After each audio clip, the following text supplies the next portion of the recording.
death, betrayal, and jail time. These things seem to follow Lil Durk and his crew around, but don't just take my word for it. When you look at the history of his crew, from losing his own brother to rumors of snitches within his inner circle, it's clear that OTF has been through a lot. If you're wondering what's been going down with some of his most dangerous affiliates, here's the lowdown.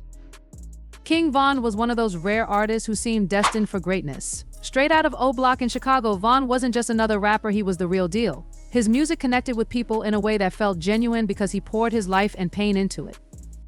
At just 26, he had the kind of raw energy that made his first album, Welcome to O Block, one of the most anticipated projects in drill music. But then, on November 6, 2020, tragedy struck. Von was in Atlanta at a club when things escalated with Quando Rondo's crew. What started as a simple argument quickly turned into a shootout. Von was shot and killed, and just like that, one of the brightest stars in drill music was gone. Durk, who had signed King Von to his label, only the family OTF, took the loss of his close friend and artist incredibly hard. Their bond was deeper than just business, they were almost like brothers. Durk had not only helped Von rise to stardom, but they shared a genuine friendship that transcended the typical label-artist dynamic. They had big plans together, and Von's tragic death shook Durk to his core. But as often happens in these kinds of situations, once the news broke, rumors started circulating like wildfire. The streets buzzed with speculation that Durk and his OTF crew would be seeking revenge for Von's murder. It didn't take long for those rumors to snowball, and soon everyone from fans to rivals was talking about it. Durk's grief and the pain of losing someone close to him turned into a public spectacle. It's always tough to navigate grief when you're in the public eye, but when you add the layers of street beef and the kind of tension that was already brewing in Chicago, it created an even more complicated situation. As the rumors about revenge spread, so did the drama. People couldn't stop speculating about what Durk's next move would be. Was he really going to go after the people responsible for Von's death, or would he take a different route? It didn't help that Durk's music was now more intense and aggressive, with many interpreting his lyrics as being about seeking vengeance. With the weight of Von's death hanging over him and his crew, Durk found himself in the center of a storm that would only continue to escalate. Fast forward 2 years, and Durk's name was back in the headlines, but not for his music. The feds had him on serious charges. They claimed he put a bounty on Quando Rondo's head as payback for what happened to Von. Now, according to prosecutors, this wasn't just talk. They had evidence, witness statements, credit card records, and even an FBI affidavit. Durk and 5 other OTF members allegedly went to LA in 2022 with the intention of taking down Quando, but things didn't go as planned. Instead, Quando's cousin, Lil Pab, was killed in a car that was meant for him. Now, Durk and his crew are facing conspiracy charges, accused of using machine guns in a failed murder-for-hire attempt. On the other side of this, Quando hasn't stayed quiet. He dropped a song called Life Goes On, where he reflects on losing his cousin and the constant violence that seems to follow him. In his lyrics, you can feel the weight of the loss, and he also put out a message on social media saying he's praying for everyone and forgiving those he's had issues with. He didn't name Durk or OTF specifically, but the tension is definitely still there. But King Von wasn't the only loss Durk's had to deal with. In 2021, his brother Dante, better known as DThang, was killed in a shooting outside Club O in Harvey, Illinois. It happened on a chaotic night with multiple gunshots fired from different directions. DThang, just 32, was caught in the crossfire and fatally shot in the head. A police officer was also wounded but survived. DThang's death hit Durk hard, especially with the rumors of retaliation circulating almost immediately. To make things worse, just hours later, another fatal shooting took place, reportedly in response to DThang's death, keeping the cycle of violence alive. Rumors started to point to a man named Stephen M. as the person behind DThang's murder, and soon enough, word spread that Durk had put a bounty on his head. On January 7, 2022, Stephen was gunned down outside the Youth Peace Center in Roseland, Chicago.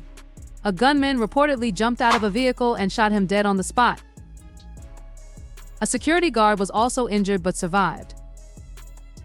Authorities later linked 2 men, Anthony Montgomery Wilson and Preston Powell, to the killing, charging them with murder for hire. The thing about Durk and OTF is, it feels like the violence and the losses just keep stacking up. With each death, there's more drama, more retaliation, and the tension never seems to ease up. Durk's life is a complicated mix of success, pain, and street politics, and it's clear that for him and his crew, there's always a price to pay. So here's the deal: the defendants pleaded not guilty, which sets the stage for what could turn into a long, drawn-out court battle. They're planning to challenge the prosecution's evidence, and meanwhile, Powell is still on the run. Law enforcement is looking for him, but who knows when they'll catch up.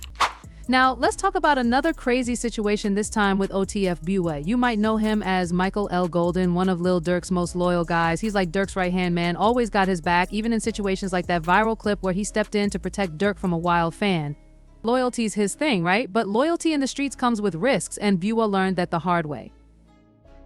Back in March 2021, things went completely off the rails at Cumberland Mall in Atlanta. According to reports, Muwop hopped out of an SUV and started shooting at another car in the parking lot. Picture the shoppers, families, kids, all around, and out of nowhere, there's a full-blown shootout. 4 people got hit, including a 6-year-old boy who was injured by a stray bullet. Luckily, everyone survived, but still think about it. A kid caught in the middle of all that. It was a shocking situation, and it put Muwop in a really tough spot. Here's the twist: Bo left his phone behind at the scene. Big mistake, right? Police found it, got a search warrant, and started going through it. They used his social media to link him to the shooting, and boom, things went south fast. He got slapped with 4 felony charges, including aggravated assault with intent to murder. But he wasn't alone. 3 other guys, Karanji Reed, Java Harris, and Denon Powell, got arrested too, all facing charges related to guns and drugs. Fast forward to August 2022, and Muwop was sentenced to 8 years for a separate gun charge in Illinois. You'd think he'd be locked up for a while, right? But nope, by November 2023, he was out after serving just 15 months. People are wondering if he made some kind of deal or what. It's shady, no doubt. And don't forget, Muwop still has that Atlanta case hanging over him, so his legal troubles aren't over yet. But here's where it gets even crazier. JustBlow 600. This guy, Justin Mitchell, wasn't just any rapper in the Chicago drill scene. He was a key OTF member, tight with Durk, and had his own rep. But street life, it's dangerous, and for JustBlow, it got him into some serious trouble. Let's go back to Halloween night in 2017. Instead of trick-or-treating, JustBlow and a couple of guys, Paradise Hayes and Lucky R. Tyler, were allegedly planning to rob a guy named Kill Carter in Hammond, Indiana. They thought it would be a quick hit, but it turned into a gunfight. Bullets started flying, and Kill Carter ended up dead in the chaos. Even worse, JustBlow and Carter's cousin both got hit by stray bullets. Once the police pieced everything together, the charges against JustBlow were serious murder, robbery, aggravated battery, criminal confinement. Any one of those could put someone away for decades, and together, they were enough to lock him up for life. But JustBlow didn't take it lying down. He jumped on social media, calling out the lies and snitches trying to build a case against him. He posted, letting everyone know he wasn't backing down, claiming he was innocent and ready to fight his case with everything he had. It's not like things were getting any easier either. There were a lot of people involved in this case, and not everyone's story lined up. Then, one of JustBlow's co-defendants, Haynes, cut a deal and pleaded guilty to a robbery charge, which lightened his sentence. The whole situation is still unfolding, and it's definitely not over for JustBlow. You ever see someone rise to fame only to watch it all come crashing down? That's the case with JustBlow, a guy who was making waves in the Chicago drill scene. But by August 2023, he was in serious trouble. Along with his co-defendant Tyler, he was hit with some major charges, and the prosecutors weren't giving up. Things weren't looking good for him at all. The judge handed him an 18-year sentence, which was a huge blow to a guy who was just starting to make a name for himself in the music world. That kind of sentence means lost time and maybe the end of his dreams. But it's not just JustBlow's story that's crazy. There's also Marie, who had a pretty wild twist in her life. You might know her for her 2018 hit Secret, but this story isn't about her music. It's about something that went down in December 2020 that completely flipped her life upside down. Marie was staying at the Intercontinental Buckhead Hotel in Atlanta with a childhood friend, Jonathan Wright, when a freak accident happened. They were just hanging out when suddenly the gun they were messing around with went off. The 911 call is heartbreaking. Marie was panicking, saying over and over, "I swear to God, I love you," begging for help. When the cops arrived, it was chaos. Marie was crying, but they noted that there weren't any actual tears. They found Wright on the bed with a gunshot wound to his head. He was rushed to the hospital, but luckily he survived. For Marie, though, the legal storm was just starting. Soon after, Marie was arrested for aggravated assault with a deadly weapon and possession of a firearm during a felony. These weren't small charges, and she was facing serious jail time. She posted bond, but that didn't mean things were over. She was put under house arrest with an ankle monitor on and couldn't even contact Wright or his family. Her freedom was super limited. She could only leave the house for work, and even that needed approval. Now, here's where it gets interesting. Marie had a connection to one of the biggest names in rap, Lil Durk. Back in 2016, Durk posted a pic of her, calling her OTF's newest female artist. It was a big deal. But despite all the hype, she never officially signed with OTF. She explained later that they were close to making it official, but the deal fell through. No hard feelings, though. They were both just focused on their own careers. So Marie went on to build her solo career, racking up millions of views and growing a loyal fan base. But right when her music was about to take off, the hotel incident hit and everything came to a screeching halt. Despite all the drama, she stayed out of trouble, waiting for her trial. But now she's stuck at home, her career on hold, and her future uncertain.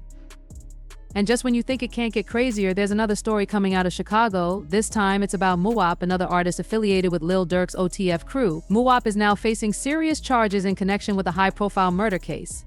This story is one of those tragic mixes of music, gang life, and street rivalry. It all went down when federal agents hit up Parkway Gardens O Block early one morning, targeting Muwop and his crew. This wasn't just a regular arrest, this was serious. The feds came with some heavy charges, and now Muwop's life is about to change forever.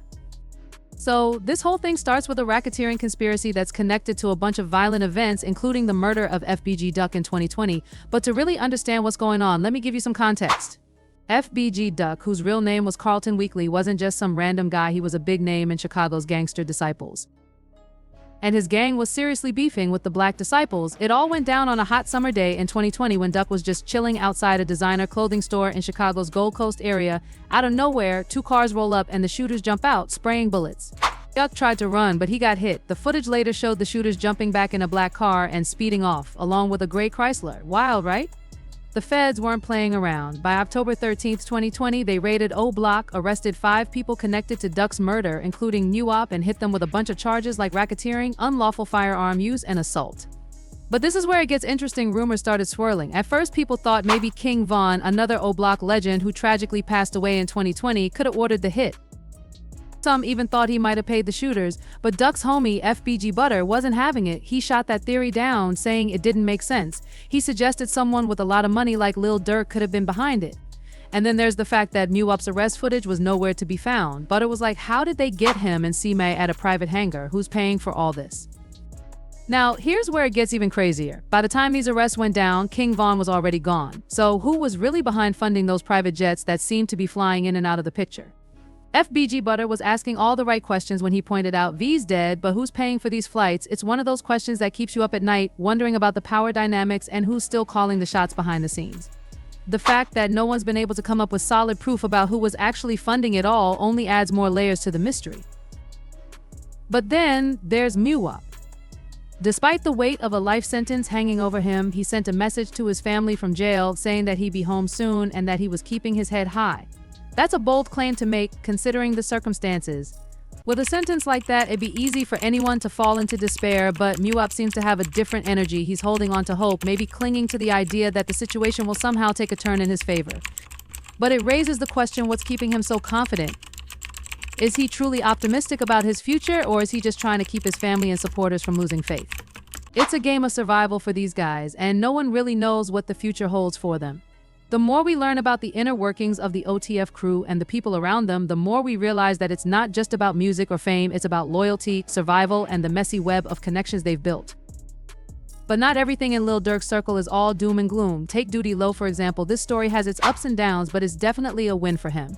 In February 2023, Dudy Low, who's also an OTF rapper, won a huge legal battle.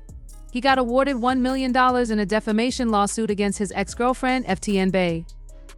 The drama started in October 2021 when FTN Bay accused Dudy of assaulting her young son. She posted audio of her son crying and claimed his injuries were so bad he had to wear diapers again. Dudy Low, whose real name is David Salisbury, didn't stay quiet. He denied it all and even dropped footage showing FTN Bay coaching her son to lie about what happened. He claimed the whole thing was a revenge move after their breakup. By December 2021, Dudy had enough and filed a defamation lawsuit asking for $5 million, saying her lies had seriously hurt his reputation and career. But then things got weird. In early 2022, FTN Bay went on camera and apologized, admitting that Dudy Low had passed a lie detector test. She said she never meant to ruin his life, but just days later she changed her story again, saying she'd been pressured into making the apology. That made everyone even more confused, and as if things weren't complicated enough, FTN Bay got arrested in February 2022 for violating a restraining order. It was a mess, but in the end, the court sided with Dudy Low, and he walked away with that $1 million. So, back in February 2023, when the court ruled in Dudy Low's favor and awarded him $1 million, he was obviously feeling some relief. He posted about it on Instagram, saying it had been a long, stressful journey, but he made it through all the drama and lies. But here's where it gets interesting. Dudy Low's not the only one in the OTF circle dealing with rumors. Another name has been buzzing around, and it's got people talking. Jam's always been a solid guy in the OTF crew. He did 12 years for attempted murder and kept his mouth shut the whole time. Lil Durk had his back, covering his legal fees, setting him up with a car, a house, even $50,000 when he got out. They seem like brothers for life. But now there's talk that Jam might have turned on the crew. Rumors say he started working with the feds, even wearing a wire to gather info on OTF and Durk. And this isn't just gossip, things got serious. Word is Durk found out, and that's when things took a dark turn. In July 2024, Jam's baby mama, Octavia Redmond, was tragically shot while delivering mail in South Chicago. She was killed by a 15-year-old boy, and then it came out that she was Jam's baby mama. That sparked some crazy theories. Could Durk have ordered the hit as revenge? The Postal Service even offered a reward for info, and the teenage suspect was caught in Iowa, but there's still no proof linking Durk to the murder. So we're left with more questions than answers. And it doesn't stop there. Sources are saying that Jam didn't snitch because he was scared. It's because he was frustrated. When he got locked up again, Durk allegedly didn't come through with bond money or any help, even after everything they've been through together. Some think that's what pushed Jam to cooperate with the feds, and it seems like things are heating up. Other OTF members are supposedly furious, with one report saying they even gave Jam a brutal beatdown to send a message. But here's the crazy part: court records don't show Jam's name as one of the cooperating witnesses. So what's really going on? Is Jam the one who flipped, or is he just getting caught in the crossfire of internet rumors? Oh, and speaking of OTF, let's not forget about Rondo number 9, whose story adds another layer to this whole thing. Rondo was a young rapper with big dreams, rising alongside Durk in Chicago's rap scene. But in February 2014, his life took a drastic turn. He and his crew had a run-in with a cab driver named Javon Boyd in the Wentworth Gardens area. They asked him if he was from around there, and the situation quickly escalated into a tragic shooting. Boyd didn't survive, and Rondo ended up arrested and charged with murder at just 17 years old. In 2016, he was sentenced to 39 years in prison. For these OTF guys, it's just another chapter in their wild lives. From the highs of success to the lows of prison sentences, betrayal, and loss, they've been through so much. It's almost hard to keep track of all the twists and turns that have shaped their journeys. Yet, despite everything, they continue to push forward through the struggles, the rumors, and the constant battles both within their circle and with the outside world. It's a life that's far from ordinary, and for fans and followers, it often feels like an unpredictable roller coaster of emotions.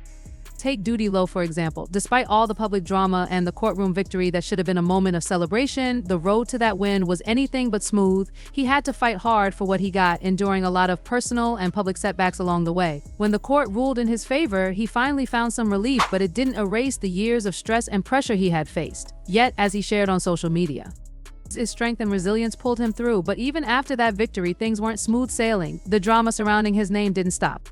There were whispers about other members of OTF, especially Jam, and whether he was keeping things solid with the crew or if he was being pulled in a different direction.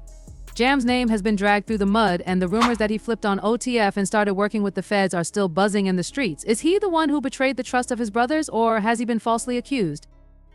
The truth is, these are not simple lives to navigate. The guys in OTF have lived through things most people could never imagine. Take Jam, who did 12 years in prison for attempted murder. That kind of time behind bars doesn't just change a person, it shapes them in ways that are hard to describe. Through it all, Durk had his back. He made sure Jam had everything he needed when he got out, even setting him up with money, a car, and a house. They had what seemed like an unbreakable bond. But when Jam was locked up again recently and Durk allegedly didn't come through with help, it seemed like that brotherhood might be cracking. Rumors of betrayal swirled, and some say that frustration led Jam to cooperate with the feds when they came knocking.